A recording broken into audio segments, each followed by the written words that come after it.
Welcome back after the break. अच्छा जी, अब ज़रा बात करने लगेंगे हमारी जो ग़िज़ा है इस फेस्टिव सीज़न में ज़रूरत से ज़्यादा हम मीठा खा रहे हैं और यकीनन जो स्ट्रेस है, कॉफ़ी है, मीठा है, उसके साथ हमारी जिल्द पे नज़र आ रहे हैं। अजीब सी बात यह है कि खुश्की और ड्राइनेस के बावजूद कई लोग ब्रेकआउट्स की शिकायत कर रहे हैं।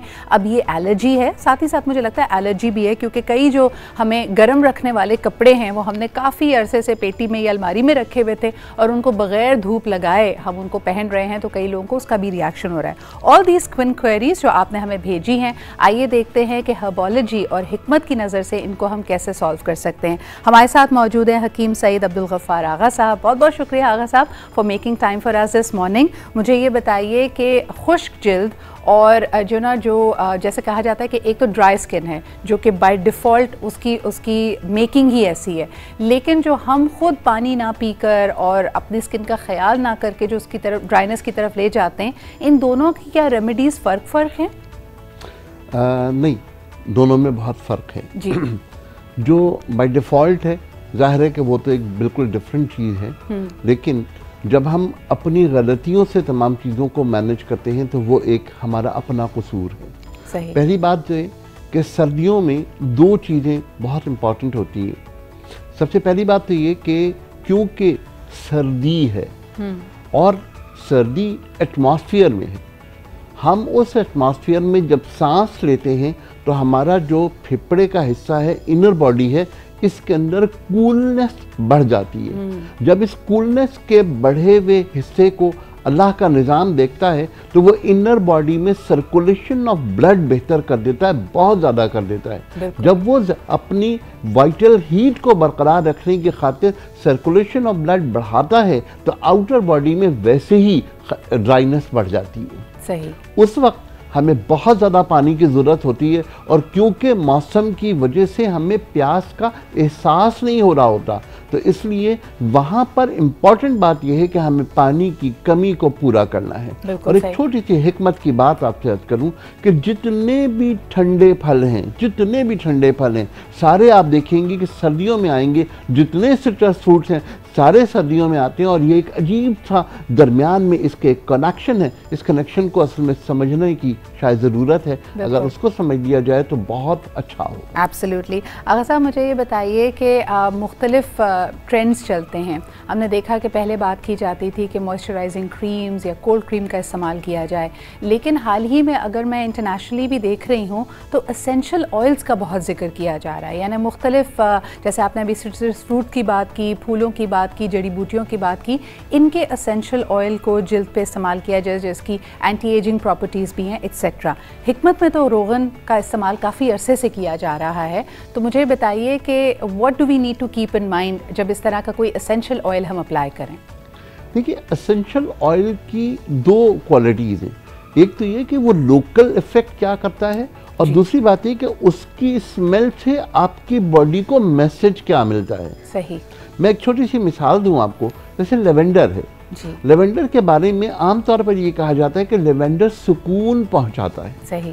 लेवेंडर असल में हमारे ब्रेन के केमिकल्स की मैनेजमेंट बेहतर करता है, जिसकी वजह से सुकून भी महसूस होता है और खुशी का अंसर भी बढ़ जाता है। लेकिन लेवेंडर का जो रिएक्शन है वो भी समझने की ज़रूरत है। वो ये कि लेवेंडर क्योंकि हमारे माइंड को फ्रेश कर देता है, लिहाजा लेवेंडर को रात को सोते वक्त इस्तेमाल नहीं करना चाहिए, वरना नींद जो है वो ख़राब हो जाएगी। सही सही। अच्छा, इसके अलावा ग़िज़ाई तौर पे एक तो आपने इशारा दिया कि हम पानी कम पी रहे होते हैं, लेकिन इसके अलावा कई लोगों का ख्याल है कि इस फेस्टिव सीज़न में केक्स, पेस्ट्रीज़, गाजर का हलवा, तरह तरह की मिठाइयाँ, क्योंकि शादी ब्याह तकरीबात का भी मौका है, क्या मीठा ज़्यादा खाने की वजह से भी स्किन पे असर पड़ता है? ये जो ब्रेकआउट्स लोगों को हो रहे हैं, क्या इसकी वजह एक्सेस शुगर है हमारी फूड में? डेफिनेटली। देखिए, बुनियादी बात ये मैंने जिस तरह आपसे की वाइटल हीट को बेहतर करने के लिए इनर बॉडी में सर्कुलेशन ऑफ ब्लड बढ़ता है और वो सबसे ज़्यादा सर्कुलेशन ब्लड जो बढ़ता है वो लिवर में बढ़ता है। पैंक्रियास साथ ही है, जाहिर है कि उसकी सिक्रीशन इंक्रीज कर जाती हैं। नो डाउट हमारे यहाँ हलवे का रिवाज बहुत ज़्यादा है, लेकिन वो एक अब हालात ऐसे हैं कि इन लिमिट्स ही रखना चाहिए। हम लोग जब बेतहाशा हलवा खा लेते हैं, बहुत सारी चीज़ें मीठी खा लेते हैं तो उससे मसाइल होते हैं। मैं लोगों से अर्ज़ करूँगा कि बजाय हलवा ज़्यादा खाने के, जैसे आपने गाजर के हलवे की निशानदेही की, गाजर के हलवे के बजाय अगर वो कॉफ़ी पीना शुरू कर दें, वो चॉकलेट ड्रिंक लेना शुरू कर दें, हॉट ड्रिंक या चॉकलेट चाय लेना शुरू कर दें, तो वो कंपैरेटिवली और सेटिस्फैक्शन भी होगी, मीठा भी मिलेगा और उसके साथ साथ बॉडी की एनर्जी में बेतहाशा इजाफा भी है। अच्छा आगा साहब, मुझे ये बताइए, सर्दियों में बड़ी फ्रेश और तरह तरह की सब्जियां भी हमें नज़र आ रही हैं। अभी आपने सिट्रस फ्रूट्स का भी यहाँ पे जिक्र किया, लेकिन लोगों का ज़्यादा रुझान इस वक्त गोश्तखोरी की तरफ है, क्योंकि मुख्तलिफ तकरीबात में आपको बारबेक्यू, चिकन, बीफ, कढ़ाई सब इसी तरफ दौड़ रहे हैं। इसका कोई नुकसान होता है स्किन को?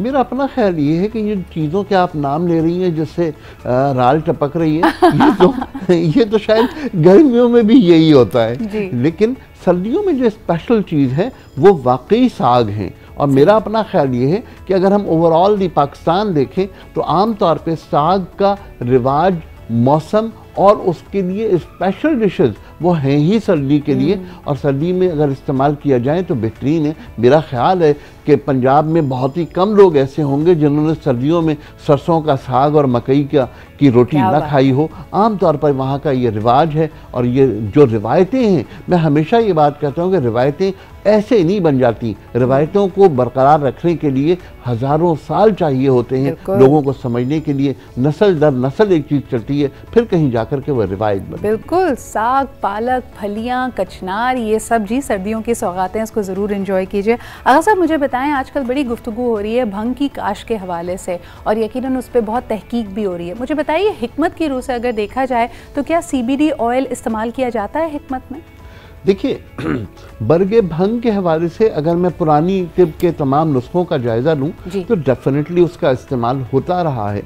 अच्छा, होता ये है कि अब यूरोप से ज़्यादा, अगर मैं सही नाम लूँ तो पोलैंड ने सबसे पहले इस बात को रिकॉग्नाइज किया कि भांग के पत्तों में से अगर नशे का उन्सर कम कर दिया जाए तो ये बहुत बड़ी दवा बन सकती है। और फिर आम ऑयल के मुकाबले में उन्होंने CBD की एक नई किस्म ईजाद की जिसमें नशे का उन्सर बहुत ज़्यादा कम कर दिया गया था। उसके बाद मैं समझता हूँ कि शायद इलाज के सिलसिले में एक रेवोल्यूशन आ गया, और मैं इस रेवोल्यूशन को इस तरह कह रहा हूँ कि जो मेरे ज़ाती तजर्बात हैं उसके बारे में आपसे अर्ज़ करूँ कि वो तमाम पेशेंट्स जो अज़ामेर के थे, जो किसी चीज़ को पकड़ नहीं सकते थे, अपना हाथ उनका मुसलसल हिलता रहता था, और वो जो दवाएं लेते थे वो दवाएं 3 से लेकर 4 घंटे के बाद अपना असर करना छोड़ देती थी। वहाँ पर हेम्प ऑयल को CBD जो किस्म है उसे इस्तेमाल करने से उन खातून जिनका मैं जिक्र कर रहा हूँ उन्होंने दोबारा काम करना शुरू कर दिया। एंड ही वाज डॉक्टर, खुद MBBS डॉक्टर थी, और तमाम काम फिर उन्होंने दोबारा वापस किए। इस तरह के मेरे पास कई केसेस हैं जिन्होंने CBD ऑयल इस्तेमाल किया और उनकी तमाम सेहत बेहतर हो गई। पुरसुकून नींद हमारी ज़िंदगी का शायद अब बहुत बड़ा मसला हो गया है।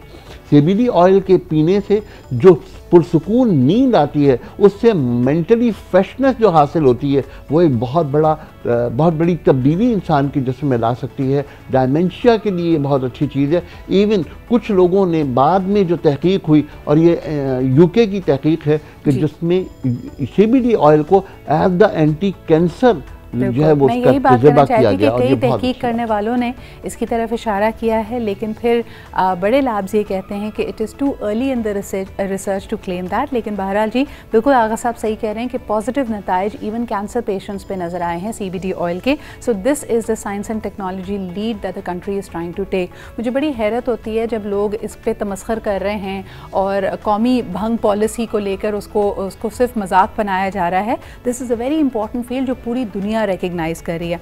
आज आप coming back to our subject skin care अगर हम बात करें, कुछ लोग बड़ी बेसिक चीज़ें करते हैं and they have fresh and glowing skin, और कुछ लोग बहुत तरह के टोटके और नुस्खे इस्तेमाल करने के बावजूद कोई इम्प्रूवमेंट नहीं देखते।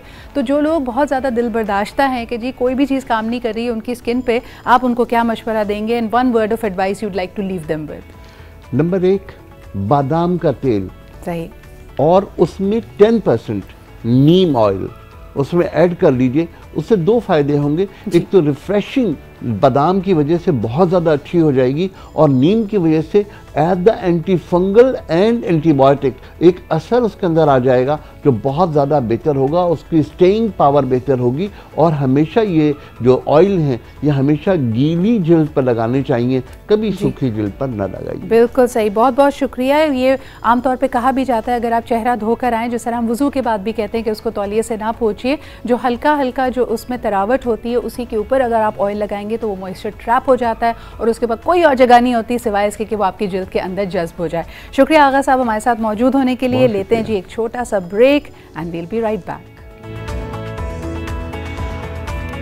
Thank you.